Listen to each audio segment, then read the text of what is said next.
9 de la mañana con 57 minutos y estamos inaugurando una nueva columna donde abordaremos diferentes temas jurídicos, legales, de interés, y hoy les proponemos analizar el debate que se ha generado en torno al censo, este censo digital que te obliga, en teoría, a presentar la cédula de identidad para completar estos datos en el formulario digital.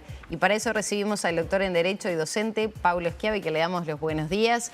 Ya es un amigo de la casa, pero bueno, inauguramos formalmente entonces esta columna. Buenos días a todos. Bienvenido. Muchas gracias, es un gusto estar acá en Arriba Gente inaugurando esta nueva sección. Sí, bueno, pueden ir mandando mensajes para este y otros temas también, porque así, bueno, vamos cumpliendo con demandas, dudas que tenga la gente. Exacto. Comenzamos por la cuestión vinculada a la cédula de identidad, pero no quiero dejar pasar algo. ¿El censo es obligatorio en todo el país? ¿Y qué pasa si no nos censamos? Bien, arrancamos por lo duro, digamos. El censo sí, efectivamente, el censo siempre fue obligatorio en nuestro país.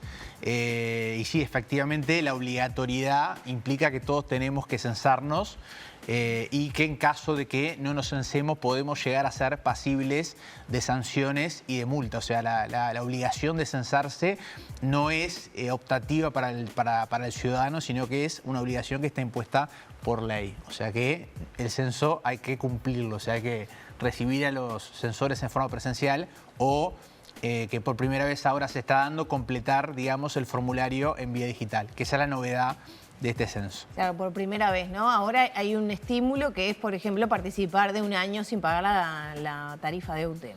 Bueno, aparte del estímulo con la UTE, que es cierto. Está la multa. No, creo que es una buena está bueno que en pleno año 2023, siglo XXI, podamos completar el formulario vía web. Claro. Creo que es una gran comodidad para todos. Yo todavía no lo completé, pero la idea es hacerlo porque aparte son pocos días, creo que son 15 días. Sí, ¿no le quita un poco de, o sea, como que uno puede hacer trampa más en la parte digital, o sea, si lo hace vía web?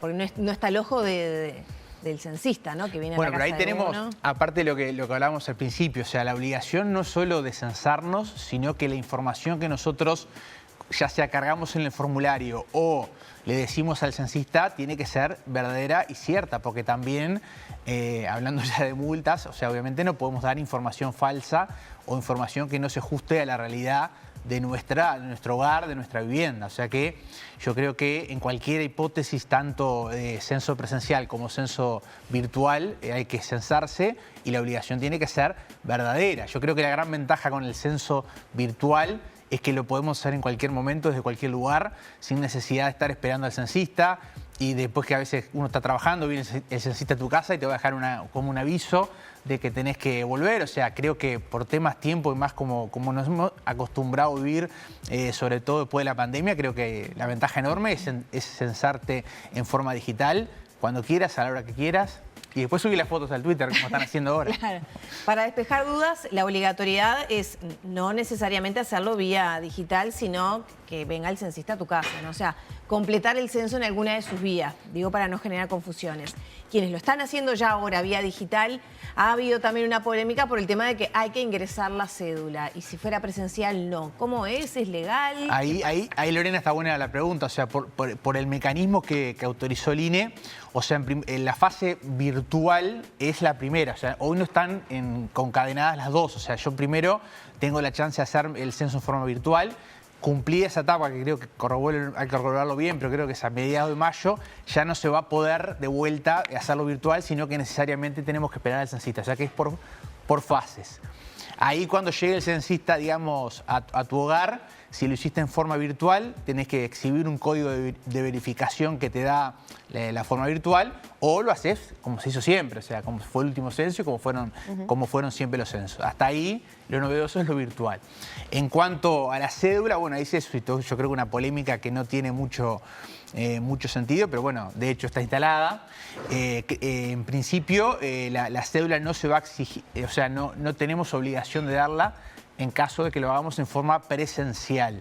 O sea, cuando venga el censista, en el formulario del censo está la cédula y va a ser una opción del ciudadano darle o no la cédula, no solo del ciudadano que habla por la familia, entre comillas, sino también de todos quienes integran su núcleo familiar, porque nosotros tenemos que identificar a quienes viven en ese hogar, o sea, eso podemos tener la opción de dar o no la cédula de esas personas. Ahora, si lo hacemos en forma virtual para registrarnos, como cuando hacemos cualquier trámite ante cualquier oficina pública o privada del Estado, banco, salud, lo que sea, y la cédula te la tienen que pedir. O sea, es algo que es parte igual de... en vía digital podés obviar la cédula. Yo todavía no lo hice. Porque te da la no. opción del medidor también. Sí, te da la opción del medidor. O sea, están las dos. Pero en sí el medidor también, a ver... Perdón, ¿qué es el medidor? El El medidor medidor de de la UTE. Ah, Porque tenés que Que en tener... la factura es como el registro de que vos tenés un servicio que es pago, que está todo al día en orden y lo Como el corroborás comprobante de además con la domicilio. cédula. como una Claro. especie de comprobante de domicilio. Entonces, No, pero lo que se quitó ahora parece fue que en principio estaba que ahora no.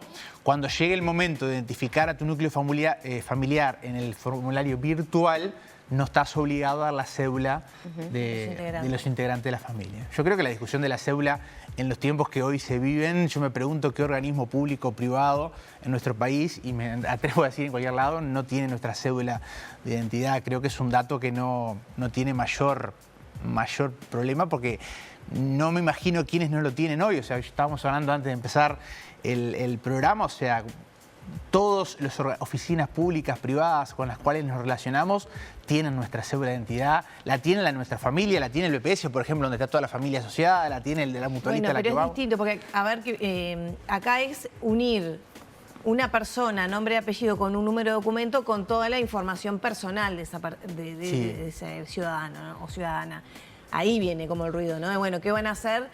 Pero... Una cosa es la información de, digamos, de mi condición de vida para justamente lo que precisa el censo, y otra cosa es atar a mi persona toda esa información que después pudiera ser mal utilizada o no protegerse los datos personales. Creo que viene por ahí la... No, a ver, yo entiendo el planteo, lo entiendo válido, pero yo me pregunto, ¿hoy la DGI no tiene asociada toda tu información tributaria a tu persona? ¿Hoy el BPS no tiene asociado toda la información de seguridad social, llamémosle, a tu persona? O sea, el otro día yo me metí por otro tema en el BPS y está toda mi familia asociada, están mis hijos, o sea, ya está asociado. O sea, el problema es si yo encaro, como creo que se encaró mal la discusión, por el lado de los eventuales riesgos que pueden pasar ante un mal uso de la información. Bueno, ese es otro tema. Ahí sí hay una responsabilidad pública, en este caso de una base del Estado que es pública, de hacer un uso razonable de los datos personales que nos van a pedir, y obviamente de aplicar técnicas como, por ejemplo, la disasociar los datos para evitar lo que dice Lorena. Pero yo, por el riesgo, no puedo, si vamos a basarnos por el riesgo, o sea, obviamente hay que tomar las máximas medidas de precaución. A su vez, en todo este debate que se armó con el tema de la cédula, se omitió algo que es bien importante. O sea, nosotros, el INE y la ley esta que regula las sanciones, empezamos por el lado de las sanciones, también habla del secreto estadístico. ¿Tá? por eso, ¿qué garantías tiene la ciudadanía Y tiene de que no se realice un mal uso de mis datos y bueno, personales? la ciudadanía tiene las mismas garantías que cuando nosotros le damos nuestros datos a la DGI, al BPS, al BROW. Obviamente, si hay un mal uso de esa información o si algún funcionario del INE llegara a violar ese secreto estadístico que existe, obviamente va a ser pasible de responsabilidad funcional, se le hará un sumario, responsabilidad civil, e incluso esta ley que regula todo el tema estadístico asimila eso a un delito del Código Penal, que es la revelación de documentos secretos. O sea que, obviamente, está todo previsto que ese secreto estadístico no puede ser relevado, salvo como todos los secretos bancarios, tributarios, por orden judicial. Claro, o sea, no podría haber ese tráfico de información, porque lo que sería ilegal no es dar la cédula, lo que es ilegal sería el tráfico no autorizado de información. Claro. Y eso está penado y regulado. Cada tanto nos enteramos de algún hackeo y ahí te vienen todos los miedos, ¿no? Sí, claro. Uno no piensa en el funcionario capaz del INE que estudió para eso y que está, o del Claro. INE, sino de, bueno, si a veces los organismos públicos están ayornados y los no públicos también. Sí, las bases como privadas. Para exactamente no ser víctimas de robos de datos, etcétera, que después nos pudieran perjudicar. Creo que viene también por ahí, ¿no? No, claro. A ver, el riesgo siempre está, desde el momento de que hoy tenemos todo, yo diría todo, ya prácticamente se lo quito, todo digitalizado, nuestros datos personales, el riesgo siempre está. Ahí está en la responsabilidad institucional de la oficina, en este caso el INE, en darle el buen tratamiento a esos datos y después, obviamente, en las responsabilidades en caso de que se pruebe que hubo un mal uso. Pero acá estamos hablando de una oficina pública, de funcionarios públicos que tienen, como yo llamo, la trilogía de la responsabilidad. Hay responsabilidad funcional, o sea, pueden perder su cargo, responsabilidad civil por daños y perjuicios y también responsabilidad penal. O sea, que para un funcionario dar un paso de esos, o sea, yo parto siempre la base de la buena fe de los funcionarios. O sea, no podemos legislar o dejar de hacer cosas ante el riesgo de, y más cuando está todo digitalizado hoy en nuestro país y en el mundo, ¿no? Ahora, yendo a la obligatoriedad del censo que empezábamos por ahí, ¿la multa hasta cuánto puede ser en caso de negarme a realizarlo o de no realizarlo porque no estaba en mi casa, no lo hice de forma digital? Bueno, ahí, Magdalena, la multa tiene una particularidad. Yo estaba repasando el otro día. O sea, más o menos la multa está en URs, pero ronda entre 30.000 y 80.000 pesos, ¿tá? La multa por no cumplir la obligación que tenemos de censarnos. Pero tiene la particularidad, ¿cuál es? Más allá del monto, es que la multa, por más que yo la pague, no me exonero yo de hacer el censo. O sea, por más que no lo haga voluntariamente y pague la multa, lo tengo que hacer igual. No es como el caso del voto, Claro. que es obligatorio y si yo por no estar en el país o por razones médicas o porque no quiero votar, voy y pago la multa, no voy a, claro, el acto eleccionario es una única vez. Pero en este caso, no. O sea, si yo... O sea, pago y lo estoy obligada a hacerlo. Obligada a hacerlo, voy a estar siempre pagando la multa o haciéndolo voluntariamente. O sea, pero que quede claro eso, no es que pago la multa y me exonero, digamos, de la responsabilidad de completar el censo. El voto, por ejemplo, al no expedirlo, emitirlo, digamos, también tiene consecuencias, por ejemplo, para los funcionarios públicos, Exacto. suspensiones y demás. Exacto. En este caso, ¿puede limitar en algo a la ciudadanía no realizar el censo? Por lo que está en la regulación, en principio no habría que chequearlo bien, pero por lo que yo vi, la particularidad que vi por lo menos era esa de que si no me censo me multan, pero igual me tengo que censar. O sea, por lo menos en la legislación no había en principio nada que diga que te van a controlar si te censaste para pagarte sueldo. Por ejemplo, eso no habría que revisarlo, pero en principio no estaba en la ley tributaria. Estadística. Ya tenemos que cerrar. ¿Has escuchado algún run sobre preguntas? Si hay alguna pregunta ilegal o que molestó. Sé, por ejemplo, que hay una que es quién es el jefa de hogar y eso molestó a muchos porque, bueno, de alguna manera se identifica como con un tema un poco más antiguo, ¿no? No. Señalar a alguien como el titular del hogar. No, escuchado, no, obviamente eso está en cómo cada persona lo lee.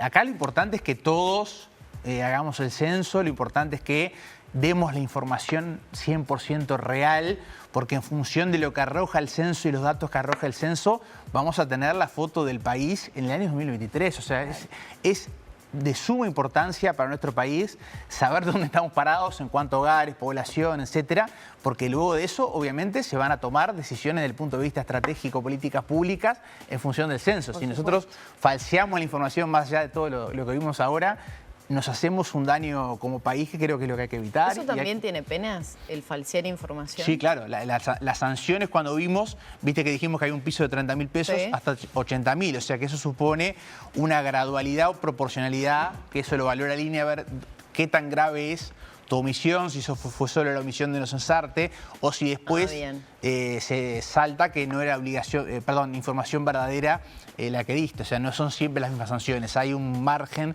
entre 30 y 70.000 pesos, que no es lo mismo. No, pero nunca está el que quiere hacerlo como una gracia, va a tener esas consecuencias económicas, claro, ¿no? claro. Pero lo importante es, sí o sí, censarnos en los tiempos y obviamente es información relevante para el país y para todas las áreas de gobierno contar con esa información. Bueno, mañana vamos a tener a Boal, al titular del Instituto Nacional de Estadísticas, a propósito de todas estas dudas del censo, las preguntas, cómo hay que hacer, etcétera, para evacuar cualquier tipo de duda. Muchas gracias, Pablo. Muchas gracias.